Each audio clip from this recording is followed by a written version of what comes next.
హైదరాబాద్ గచ్చిబౌలి నగరంలో ఘోర ప్రమాదం చోటు చేసుకుంది. ఇక్కడ అంజయ్ నగర్‌లో నిర్మాణ స్థితిలో ఉన్న 7 అంతస్తుల భవనం అనేది ఒక్కసారిగా కుప్పకూలిపోయింది. అంతేకాకుండా దానికంటే ఘోరంగా ఇంకేం జరిగింది అంటే దాని పక్కనున్న భవనం మీదే అది కుప్పకూలిపోవడంతో దాంట్లో ఉన్న వాళ్ళందరూ స్థానికులు గానీ, దాంట్లో నివసిస్తున్న వాళ్ళందరూ కానీ ఒక్కసారిగా భయాందోళనలతో భయపడిపోయి బయటకైతే వచ్చేసారు. మనం చూసుకున్నట్లయితే ఇక్కడే ఉంది ఆ భవనం. ఇది చూసారా ఒక్కసారిగా కుప్పకూలిపోవడం వల్ల దీని స్థితే ఇలా ఉంది అంటే దీని లోపల ఒక్కవేళ గనక మనుషులు ఉండుంటే వాళ్ళ యొక్క పరిస్థితి అనేది మనం అస్సలు ఊహించలేము. ఇక్కడే రెండైతే బాడీలు బయటకొచ్చినాయి. ఇద్దరు మనుషులైతే ఉన్నారు అని తేలింది. ఇది 2 బాడీలు అయితే దొరికినాయి. కానీ ఇంకా చాలా మంది ఉండే అవకాశాలు ఉన్నాయని చెప్తున్నారు. కొంతమంది మాత్రం మొత్తం 7గురు అయితే మిస్ అవుతున్నారు. ఆ 7గురు పనిచేసే వాళ్ళు అయితే ఇంకా కనిపించలేదు, దొరకలేదు అని అయితే అపోహలు అయితే రూమర్స్ అయితే వినిపిస్తున్నాయి. మరి అది ఎంతవరకు నిజమో అనేది ఇప్పటికీ తెలియదు. మనకి ఇంకా తెలియాల్సి ఉంది. ఇద్దరు డెడ్ బాడీలు అయితే బయటకొచ్చినాయి. అయితే ఈ యొక్క బిల్డింగ్ అనేది కేవలం 50 గజాల స్థలంలోనే 7 అంతస్తుల భవనం అనేది లేపడం ఎంతవరకు న్యాయం అని చాలా మంది అయితే ఇప్పుడు గవర్నమెంట్‌ని క్వెషన్ చేస్తున్నారు. ఇది కూలిపోయిన వెంటనే పోలీసులు అండ్ ఫైర్ డిపార్ట్‌మెంట్ దాంతో పాటు ఇంకా చాలా మంది వచ్చి ఇక్కడ సహాయం అయితే చేస్తున్నారు. చూసుకున్నట్లయితే ఇక్కడ రెస్క్యూ టీమ్ కూడా ఉంది. వాళ్ళతో పాటు పోలీసులు అందరూ కూడా వచ్చి జీహెచ్ఎంసీ డిపార్ట్‌మెంట్ అండ్ పోలీసుల డిపార్ట్‌మెంట్ అందరూ వచ్చి ఇక్కడ ఎవరికైనా ఏదైనా ప్రమాదం జరిగిందా అని దగ్గరగుండి చూసి వాళ్ళందరినీ కూడా చెక్ చేస్తున్నారు. చుట్టుపక్కల వాళ్ళందరూ కూడా చాలా భయాందోళనలతో ఉన్నారు. మిగిలిన బిల్డింగ్‌లు కూడా ఏ ఒక్క నిమిషంలో అయినా సరే అవి కూలిపోయే పరిస్థితిలో ఉంటుంది కాబట్టి మాకు ఇక్కడ నివసించడానికి క్షణం భయంగా ఉంది అని వాళ్ళ యొక్క ఆందోళన అయితే తెలియజేస్తున్నారు. మనం చూసుకున్నట్లయితే ఈ యొక్క బిల్డింగ్ ఎలా కుప్పకూలిపోయింది అంటే దీని యొక్క ఈ చిన్న స్థలంలోనే ఇంత పెద్ద బిల్డింగ్ అనేది నిర్మించడం ఎంతవరకు న్యాయం అని ప్రతి ఒక్కరు ప్రశ్నిస్తున్నారు. పక్కనే ఉన్న బిల్డింగ్ లో ఉన్న ప్రజలు కూడా ఎంతవరకు మేము సేఫ్ గా ఉండగలం, ఈ బిల్డింగ్ కూడా ఏదో ఒక నిమిషంలో కూలిపోయే అవకాశాలు ఉన్నాయా అని చెప్పి ఈ యొక్క పక్క బిల్డింగ్ లో నివసిస్తున్న వాళ్ళందరూ కూడా చాలా భయాందోళనతో అయితే ఉంటున్నారు, ప్రశ్నిస్తున్నారు గవర్నమెంట్ ని. అయితే ఇలాంటి ఒక ప్లేస్ లో 50 గజాల స్థలంలో ఎందుకని 7 అంతస్తుల భవనానికి ఇలాంటి చోటు ఎందుకు ఇచ్చారు, గవర్నమెంట్ ఎందుకని మా ప్రాణాలతో ఇంతలా ఆడుకుంటుంది అని ప్రజలైతే వాళ్ళ యొక్క భయాన్ని వ్యక్తపరుస్తున్నారు. ఇది మనం చూసుకున్నట్లయితే ఇక్కడే కాదు, చాలా మంది డబ్బులకి ఆశపడి లేకపోతే వాళ్ళు ఈ యొక్క బిల్డింగ్‌ల ద్వారా ఎక్కువగా సంపాదించొచ్చు అని చెప్పి వాళ్ళైతే ఇలాంటి చిన్న స్థలంలో కూడా ఎక్కువ అంతస్తుల బిల్డింగ్‌లకి చిన్న అవకాశాలు ఇచ్చేస్తారా అని ప్రతి ఒక్కరు కూడా ప్రశ్నిస్తున్నారు.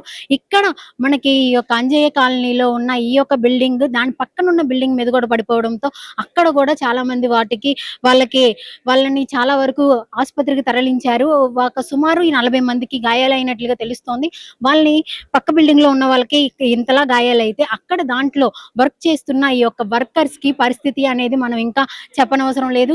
ఈ బిల్డింగ్ ఎక్కడ ఉంది, ఈ బిల్డింగ్ దాని పక్కన ఉన్న మిగిలిన బిల్డింగ్లు అందరూ ప్రజలు కూడా భయాందోళనలతో చాలా వాళ్ళ టెన్షన్ ని, వాళ్ళ యొక్క భయాన్ని అంతా కూడా వ్యక్తపరుచుకొని మరి ఖాళీ చేసే అవకాశాలు ఉన్నాయా లేదా అనేది ఇప్పటి వరకు అయితే తెలుస్తోంది.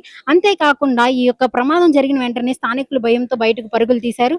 సమాచారం అందుకున్న పోలీసులు, అగ్నిమాపక సిబ్బంది, జీహెచ్ఎంసీ అధికారులు ఘటనా స్థలానికి చేరుకొని సహాయ చర్యలు అయితే మొదలు పెట్టారు. కానీ ఇంకా లోపల వర్కర్స్ బాడీస్ ఇంకా దొరికే పరిస్థితి అయితే కనిపించలేదు.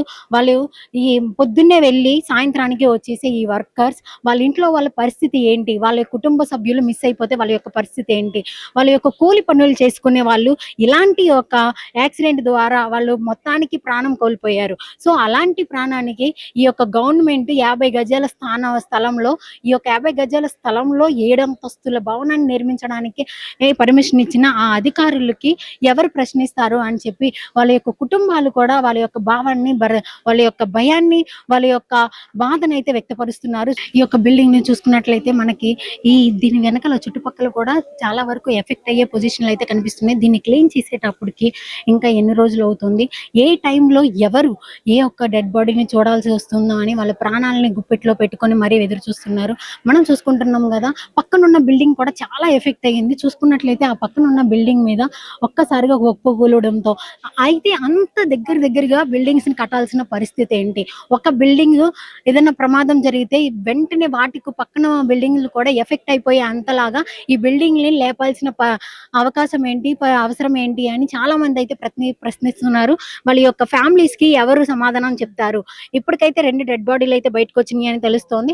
అయితే ఇంకా ఇంకొక 5 డెడ్ బాడీలు వచ్చే అవకాశాలు ఉన్నాయి. ఇంకా మొత్తం 7 మంది సిబ్బందులు అయితే 7 మంది వర్కర్స్ అయితే మిస్ అవుతున్నారు అని అందరూ అయితే ఇక్కడికి అవి మాటలు ఇక్కడైతే మనకు తెలుస్తోంది. కానీ ఇంకా ఇది అఫీషియల్‌గా అయితే ఆహ్, ఎవరు అనౌన్స్ చేయలేదు. అఫీషియల్‌గా అనౌన్స్ చేసిన తర్వాత గాని, లేకపోతే దీన్ని క్లీన్స్ చేస్తున్నప్పుడు గాని, లేకపోతే ఇదంతా మొత్తానికి ఆహ్, వేరే బిల్డింగ్ నుంచి ఈ బిల్డింగ్‌కి అయన్నిట్లికి కూడా అటాచ్ అయిపోయిన ఇలాంటి పరిస్థితుల్లో కూడా దాని కింద ఏదన్నా ఉన్నాయా? లేదా?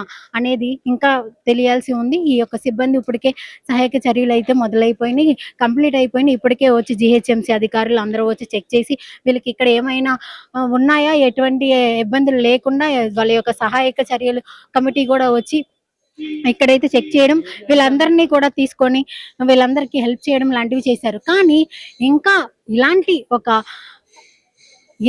మహానగరంలో ఇలాంటి ఒక భవనం అనేది ఇది కేవలం 50 గజాలలో డబ్బుల కోసం ఎంతకైనా తెగిస్తారా అని ప్రశ్నిస్తున్న ఆ గొంతులకైతే ఎవరు సమాధానం చెప్తారు? అయితే ఇది ఎంతవరకు వెళ్తుంది? ఈ యొక్క భవనం నిర్మాణం గురించి లేకపోతే ఈ యొక్క 50 గజాల స్థలంలో ఈ యొక్క బిల్డింగ్ అనేది తెలుస్తుంది. కుప్పకూలింది కాబట్టి తెలుస్తుందా? లేకపోతే 50 గజాలలో 7 అంతస్తుల బిల్డింగ్ కాబట్టి ఇది కుప్పకూలిందా? లేకపోతే నాణ్యత కన్‌స్ట్రక్షన్‌లో ఏమైనా మిస్టేక్స్ ఉన్నాయా? అనేది ఇంకా తెలియాల్సి ఉంది. కన్‌స్ట్రక్షన్ మిస్టేక్ అయితే గనక ఆ ఒక కాంట్రాక్టర్ ఎక్కడున్నారు? కాంట్రాక్టర్ బయటకొచ్చి ఎందుకని దీన్ని రెస్పాన్సిబిలిటీ తీసుకోవట్లేదు? లేదా ఇంకా ఎవరైనా జీహెచ్ఎంసీ అధికారులు ఎవరైతే కాంట్రాక్టర్ వాళ్ళకి పర్మిషన్ ఇచ్చారో అలాంటి వాళ్ళు కూడా వచ్చి ఆ ఆఫీసర్‌లు వచ్చి ఎందుకని మాట్లాడట్లేదు అని చెప్పి ఇక్కడైతే ప్రజలు వాళ్ళ యొక్క బాధని వ్యక్తపరుస్తున్నారు. అంతే కాకుండా ఈ యొక్క బిల్డింగ్ కింద ఇంకా ఎంతమంది బాడీస్ దొరుకుతాయా అని ఇక్కడికి ఇక్కడ వర్క్ చేయడానికి వచ్చిన వాళ్ళ ఫ్యామిలీస్ అయితే ఇంకా వాళ్ళ యొక్క ప్రాణాన్ని గుప్పిట్లో పెట్టుకొని అయితే బ్రతుకుతున్నారు. ఇంకా ఎదురు చూస్తున్నారు. మిస్ అయిపోయిన వాళ్ళు ప్రాణాలతో వస్తారా? లేకపోతే ప్రాణం లేకుండా బయటపడతారా? అనేది ఇంకా తెలియాల్సి ఉంది.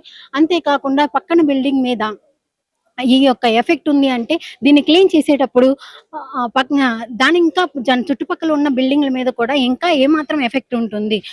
దీని ప్రభావం పక్కనే నివసిస్తున్న స్థానికుల మీద గాని, అక్కడ వ నివసిస్తున్న ఆ యొక్క నివాసుల మీద కానీ ప్రభావం చూపే అవకాశం ఉందా అని చెప్పి ప్రతి ఒక్కళ్ళైతే భయపడుతున్నారు. వాళ్ళు కూడా ఈ యొక్క బిల్డింగ్‌లోంచి ఈ అపార్ట్మెంట్స్‌లోంచి ఖాళీ చేసే అవకాశాలైతే ఉన్నాయా? లేదా? అని మనకి తెలుస్తుంది.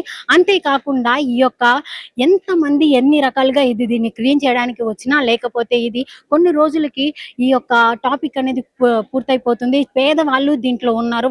వర్కర్స్ అనేవాళ్ళు దీంట్లో ఉన్నారు. సవాలుగా వచ్చిన బాడీస్‌కి ఎలాంటి న్యాయం జరుగుతుంది? లేకపోతే ఈ యొక్క 50 గజాల స్థలంలో 7 అంతస్తుల భవనాన్ని కట్టడానికి పర్మిషన్ ఇచ్చిన వాళ్ళు బయటకొచ్చి మాట్లాడతారా? ఎవరు రెస్పాన్సిబిలిటీ తీసుకుంటారు? ఆ ఒక పోయిన ప్రాణాలకి ఎవరు దీన్ని కంపెన్సేషన్ ఇస్తారు అనేది మాత్రం ఇంకా తెలియాల్సి ఉంది. వాళ్ళ యొక్క ఫ్యామిలీస్‌ని ఎవరు ఆదుకుంటారు అనేది ఇంకా తెలియాల్సి ఉంది. ప్రస్తుతానికైతే ఈ యొక్క బిల్డింగ్ అమాంతం కుప్పకూలిపోయింది. ఇలాంటివి జరగడం వల్ల అయినా సరే ఎవరు కూడా డబ్బులకు ఆశపడి చిన్న స్థలాల్లో పెద్ద బిల్డింగ్‌లు కట్టేసి డబ్బులకు ఆశపడి ప్రాణాలతో చెలగాటం చేసుకోవద్దు అని చెప్పి ఇక్కడైతే ప్రజలు వాళ్ళ యొక్క బాధనైతే వ్యక్తపరుస్తున్నారు. కెమెరామెన్ అర్జున్‌తో కేజియా, రియల్ టీవీ.